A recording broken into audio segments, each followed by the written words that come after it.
Well, good morning, everyone. It's Jonathan Garber from Flying Chimp Media. I'm back for one of my daily webcasts during our coronavirus or COVID-19 shutdown, how you can thrive through this crisis and come out well on the other end. Joining me today is another leader here in South Florida, where I'm based. Please welcome Leonard Desir from the Desir Law Firm. Good morning, Lenny. Good morning. So I've asked Lenny to join us for one of these webcasts. Talk to us about insurance, business insurance in particular. What some things may be hidden in your policy that could have a payoff for business owners right now. Leonard, I mean, obviously you follow the news, you're living the news like the rest of us. Tell us exactly what kind of law you practice. Well, I drink coffee. Sure. I practice first-party property insurance law, which involves helping policyholders that have disputes with their insurance company for property damage. That they make, for instance, if it could be a hurricane, could be water damage, could be a theft, vandalism, or even in this particular case, let's say the coronavirus for a business. Right, so where people may traditionally think of a first-party property claim attorney, say that 3 times fast, an insurance attorney like yourself, where you may think of that primarily around homeowners claims, you have a whole side of the business focused around business claims. Yes. Okay, so you know business insurance policies. Yes. Okay. So now we were talking in the pre-show when we were in the green room, we were talking about some hidden things in a policy that are either directly business interruption insurance or what I call business interruption insurance adjacent in the property section, in the commercial property, that business owners may be able to make a claim. Can you share that with people? Sure. So for business owners, they need to look under their commercial property policy to see, first of all, if they have business interruption or business income loss coverage under the policy, and that may be able to protect them from situations where they have damage from a fire, damage from some sort of vandalism, or damage from potentially, even in this situation that we're dealing with now with this not damage, but business interruption from not being able to operate their business during this time where we have the social distancing with the coronavirus. Okay, so they could make a claim under traditional business interruption or possibly under commercial property. Is there restrictions on what they can do with that money? Can they continue to pay employees, rent? How does that work? So the business interruption, what it will cover, so the business interruption is found under the commercial property portion of their policy. So it will potentially cover for things like payroll that you're not being able to potentially cover at that point in time. It may cover for additional, there's actually business income, and there's something also called extra expense. So there's 2 different portions of it under your commercial property policy. And depending on whether your particular situation fits under the definitions as under the policy, which I haven't memorized, but depending on what's on your policy, then you may be covered. Okay. So so 2 things, let's talk about action items for business owners. They might have some time on their hands right now. It sounds like they should be calling their commercial insurance agent and asking them about that coverage. And yes. If they want to file a claim, should they review the policy and a claim with an attorney first, or just jump in? What do they do? What's the action step for a business owner who says, you know what, I've been paying premiums for years, right? Most people, homeowners and businesses, they pay premiums for years. Right. Now they'd like some of that back, right? Where do they go with that? Sure. I mean, they can definitely call their commercial insurance agent or their insurance agent who may have sold them, their business policy and other things as well, to just make sure that they get a full copy of their policy.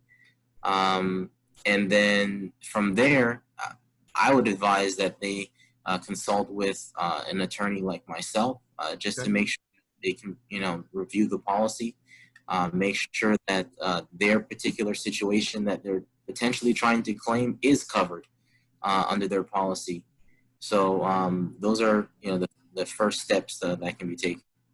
Okay. Are people in your space, business litigation attorneys, first party property claims attorneys, are you and your peers reviewing policies for people? I don't want to call it pro bono. That sounds like a criminal thing, but are you guys just reaching out and letting people, review policies with people? Yeah. I mean, reviewing a policy, I personally don't charge for that. What other attorneys do, I can't speak for them, but, right. At the end of the day, if there is potential coverage for making a business interruption claim, I'll definitely advise someone that is a possibility. And if they want to pursue it, they can. But at the end of the day, to review it, for me, I wouldn't charge for that. Okay. So, in the age of a COVID-19 shutdown, I assume you're able to do all these consultations over a medium like this. We're on Zoom. They could use anything, right? Okay. Right. You could do it over Zoom. They could email me just the policy, and then after the fact, we could talk about it by Zoom, by phone, by email, by text. And yeah, it is a very, process. Okay, great. That's good to hear that. I love that so many businesses have been able to make the leap. Service-oriented businesses like, professional services have been able to make the leap to helping people remotely. I just think it's vital that people get good advice. Remember, if you deal with an insurance company, and I'm not going to beat up on insurance companies, right? I mean, they're there for you in some capacity when you need them, but they have an army of lawyers, right? I mean, they have an army of attorneys, and their primary goal is to pay out as little as possible. Yeah. Yeah, I mean, you definitely need to have an attorney on your side, when it comes to these claims, just to make sure that, you're evening the playing field, because, trying to do it on your own or doing with a non-attorney helping you is not going to be in your favor a lot of the time. Okay, fair enough. I had another question, and I don't know that it's where exactly it is, but what about people, I'm thinking of restaurants in particular, which are hit very hard by this. What happens to all their inventory? Okay, freezers haven't failed and stuff, but not everything, this is fresh food. It doesn't keep forever. Are they able to make a claim for lost inventory? They have to dump this food? Yeah, so I've actually did a claim for a restaurant during Hurricane Irma, and they had so there's usually coverage for spoilage. Okay. On these commercial policies, which will also be under the commercial property portion. It's different from the business interruption. So depending on what's in their policy, they may be covered for, things like that. Okay. So far, for many commercial policies, there's something to cover loss, rent, payroll, income, and inventory if it's a perishable inventory.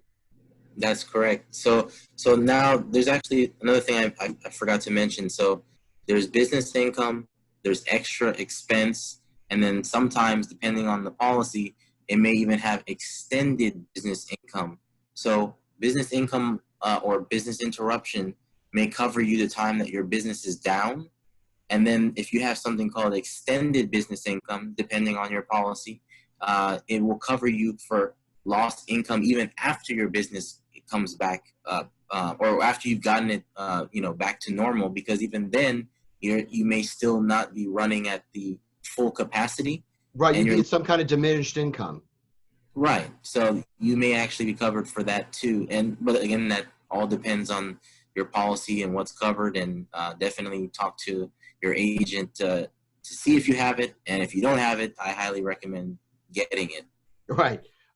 Now, a question of exclusion, and obviously I'm not a lawyer and I'm not an insurance agent. There's a question out there, because I was speaking with somebody else yesterday about the words force majeure.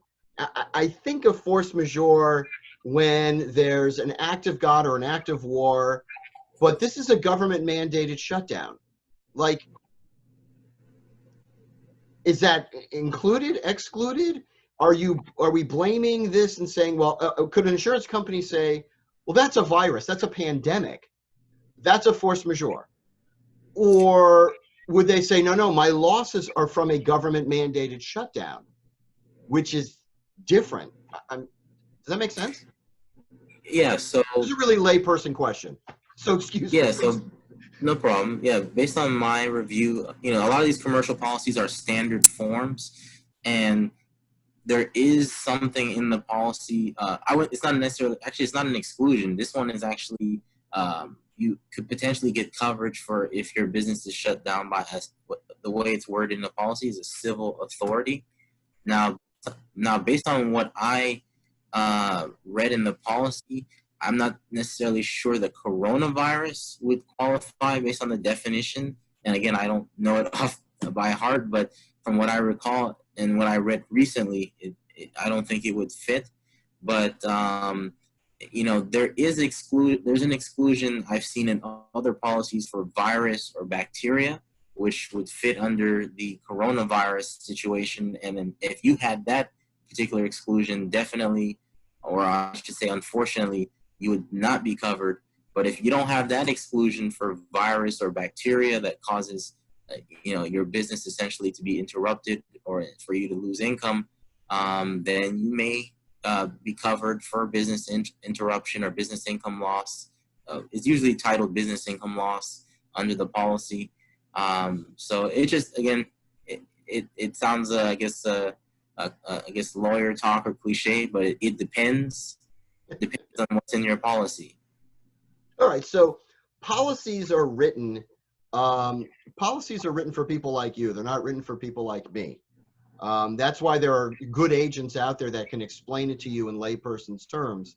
But when it comes time to file a claim, I need a heavyweight in my corner, as we say. I need someone like you and an insurance agent. I need people, a team working together to figure it out. You're not in competition with the insurance agent at that point. That's kind of your partner in filing this claim. Am I correct? Or right. I mean, at the end of the day, I'm trying to help the policyholder. It's nothing against the agent sells the policy, and that's what they do. Yeah, and the other thing I want to point out is the policy is a legal document. It was drafted by attorneys. So even if the agent may understand the policy, they may not understand sometimes how the policy has been interpreted in courts, and that's important to know. To have an attorney who is familiar with how particular provisions have been interpreted, and sometimes the plain language may not be that clear, or may appear to be clear and it's not clear. And having an attorney that understands that is important. Okay, fair enough. So call your agent, and if you're thinking about filing a claim, you might want to have an attorney review your policy and your claim. And we're not saying you need representation to file that claim, right. But if it's not settled the way you want it, that could be the time to bring an attorney to the gunfight, right? That's correct. Okay, fair enough. Fair enough. Well, Lenny, thank you so much for your time. I think you've pass a lot of information. I always think about, like, I don't worry about large businesses. Not that they aren't important to the community, but they have a lot of resources. They have a lot of depth, and they've got a good legal team. And sometimes it's, a staff counsel, and, you start getting into those in-house counsel terms. You go, okay, I'm not worried about them. But there's so many mom and pop businesses, 25 employees and under, that are just the backbone of this community in South Florida. And if they don't get advice like this, right? Just free advice. They just don't know. And the money that they leave on the table could potentially spell the difference between staying in business and being out of business. And if they're out of business, it's a lot of income lost from the community. It's a lot of people who are relying on those businesses for their job and to feed their family. You know what I mean? So I want to thank you for taking the time early in the morning to sit for this interview. No, my pleasure. You've been asking me a lot of questions, but I'm curious to know how, Flying Chimp has been, getting out there trying to help, its clients or others in terms of, what's going on with this coronavirus. That is a great question. I appreciate that. Our business, fortunately, is not tied to an office.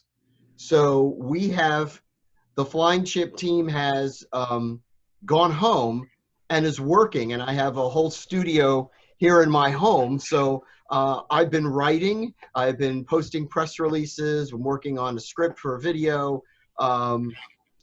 Jeff, the creative director for the company, has been putting up new websites. So a couple of things that we've been doing is we went to all of our clients, most of whom are in professional services. That's just kind of how it laid out. And we asked them, can we put a pop-up on your website that lets people know you can do a video consultation now, that you can move online? Just like you said, hey, I can talk to somebody by phone, I could talk to someone by Skype or video conference. If they don't have a scanner, they could take a picture with their phone and send you come on. I always tell people, if you don't know how to do that, go out, find a 12-year-old. They'll do it for you, right? Give a 12-year-old a can of Monster energy drink or a Coca-Cola. They'll show you how to do the technology. There's no barrier there to doing business. And so what we're doing is helping our clients communicate to the market that they're open for business, that people can get help right now. That's number one. That's the first thing that we're doing, is going back and helping our clients show that they are in business. Secondly, we have not backed off of our search engine optimization or our marketing, the monthly types of marketing activities. As a matter of fact, some clients have put their foot harder on the gas pedal, and they're saying, when my competition says they're not open for business, I want you to let people know we are. So that's been terrific. They're just putting their foot on the pedal. We're doing more marketing than ever. We're taking a lot of messaging to Facebook, for example, where there's just a huge growth in traffic right now. Everyone's kind of connecting with people over Facebook. So Facebook advertising, this is a great time to do that. Even for businesses that don't traditionally advertise, there's just a lot of eyes on it. The biggest thing, Leonard, I would tell you that we're doing is we're positioning companies to be ranked very high with an effective message the day the shutdown ends, which we don't know when that is, but we know this can't last forever either. Right. I mean, so if you said 2 weeks or 3 weeks or 4 weeks, I don't know. What our clients are saying, and the people that are coming to us, is, hey, there's going to be some contraction in my market. There's going to be less dollars, but there also may be less competition. You follow that? It's like some of their competition may also not be in business. So what they're going to do is fight for a larger slice of a smaller pie. So the kind of clients that we're dealing with are saying, I want a bigger piece of a smaller pie, and I want to be positioned for it right now. I want to tell the market I didn't go out of business. I didn't shut down. I just shut down my office and I'm still doing business. That's a really important message of resiliency and strength, because, you know, after this, and there is an after, there is an after somewhere, right? People are going to ask their vendors, their people they did business with, where were you? Like, were you there for me when the chips were down? Were you there for me when we were out of work? I used to do a video about customer service, and I used to say customer service is what you do when things go wrong, not when things go right. The measure of customer service is what you do as an individual in an organization when the you-know-what hits the fan, when the hurricane hits, when the power goes out, when the bridge goes out, when, you know, the coronavirus happens. What you do, the decisions you make, are going to define what your customer service really is under stress. So I'm happy to say that I've got clients who are saying, putting their foot down on the gas pedal and saying, go, go, go. I want to let people know I'm here for them. And they're doing consultations of business from home offices and kitchen tables and things like you're doing. So it's a great question. Thank you very much. We are out of time. I like to keep these, you know, no more than 30 minutes. But Leonard, my friend, thank you so much for getting up and joining me this morning and sharing your wisdom and experience with the market. Thank you for your time and allowing me to do this. Great. Thank you so much. I will talk to you soon, my friend. Take care. Great. Take care.